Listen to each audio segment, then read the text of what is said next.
Alrighty, welcome to this video. In this tutorial, we are going to talk about these smiley people. No, just kidding. This is UCU, right? This is our new, think of it as like Skype. This is our new video classroom type software that we can use to do virtual meetings with students if needed.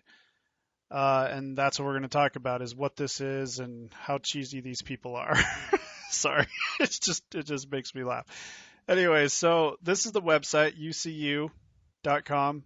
You're not going to really ever go here because most of it, well, basically all of it's done in Brightspace. But this is, you can go take a look at this website if you want to get an idea of what exactly this is. Okay, and that's what we're going to go over on all of on these videos, right? Is what it is and how to use it. But like I said, think of it as like an online virtual meeting environment or room that you can use if you need to with students. All right, so to access it, you're going to get inside of Brightspace. You're going to go over here to Tools, and it's going to be Virtual Classroom. Now, there's video assignments. That's only for the online students, so we don't need to worry about that. We're going to be sticking in Virtual Classroom for most of the time here. All right, so it's going to load. I got a couple things in here that we'll talk about later, but this is what you'll see. It's basically the UCU environment being embedded inside of the Brightspace class. Okay, and you'll come over here, you click up here, and there's a little help button, right, which I guess does nothing. Okay, powered by UCU, but what you want to start with is down here on this plus button. You click on this and you schedule a meeting or you create a meeting. You have to create a meeting in order for you to meet with your students online. Okay, now note that it says here, right, the meeting it maxes out at 100 people. Okay, so a lot of this is pretty self-explanatory. So the title, I could say test meeting, the meeting date. You can set up whatever day you want it to be. So maybe I'm going to meet with my students today. So the 14th, I'm going to meet with them later tonight. So maybe 8 o'clock p.m. Hit OK. Now, if you set up a future meeting, you're not going to be able to join. You're not going to be able to get into that meeting until it starts.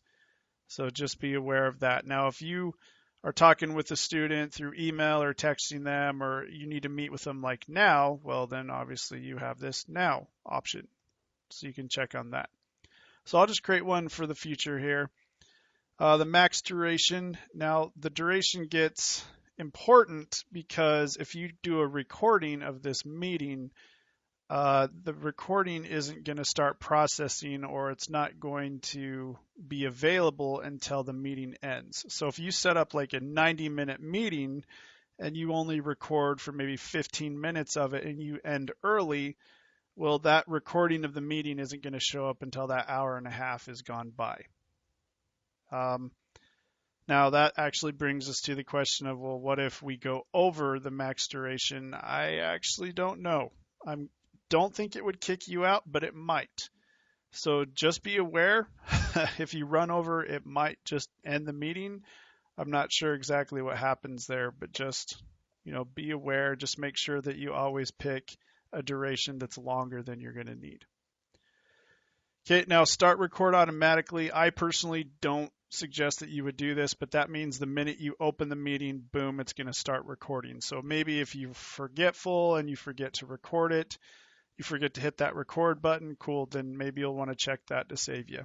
But I recommend not doing it, or at least I don't, because I want to get in there, get ready, get prepared, get everything set up, and then start recording. I don't want to record all that stuff that happens beforehand, but that's up to you. Okay, automatic link to recording. What that means is the link to the room is going to be the same as the link to the recording. So the link that you use to get into the room will be the link to the recording when you're done with the meeting. So if you don't check that, then the link to the room and the link to the recording are going to be different. So if you're planning on sending this out to students, the recording when you're done, I definitely check that. And then you can just tell them, hey, the link that you got in to get to the room is going to be the exact same link for the recording if you want to view it later. So you don't have to send out two different links. Okay, allow external participants. This is going to be if you want to let people basically that aren't part of the class join. And if you want to be able to give them the link to the room, then you're going to want to check this. Okay, so for now, I'm going to uncheck that just to show you what it does. Okay, and then whole class, if you want to allow the whole class or not. So I do. Okay. Okay, and then if I choose whole class, I get this another option, repeat weekly. So you can say if it's like a weekly meeting that you're going to have for the next, 11 weeks or whatever you're going to do, you can have it repeat. But if this is only an individual meeting that you're meeting with like one student, then you won't need to check that. Okay, so I'm not going to repeat it. I'm not going to start the recording. I'm not going to allow. It's going to be let's just do a 15-minute meeting there. Okay, and it starts at 8 o'clock, right? So I'm going to hit save. Okay, so there it is, test meeting. Once I've created that, I can come over here to the actions, click on this. I can launch it. I can open meeting invites. I can edit it. I can cancel it. So if I hit launch, it's going to open in this new tab. Okay, and I can't get into the meeting room because it doesn't start for another about 6 hours. Okay, so that's, if you create these meetings in the future, not even you as the person who made it can get in. Okay, it says who the moderator is. It says when it starts. There's no link to it, right? So just be aware of that.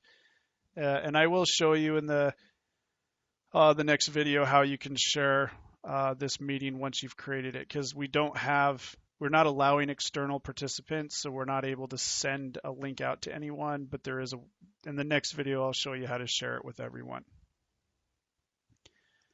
Okay, audio and video, this is going to tell you what you need to be aware of for the thing. When you get into the room, you'll have a little pop-up in Chrome saying, do you want to allow video and audio, and you'll need to allow that or you won't be able to communicate.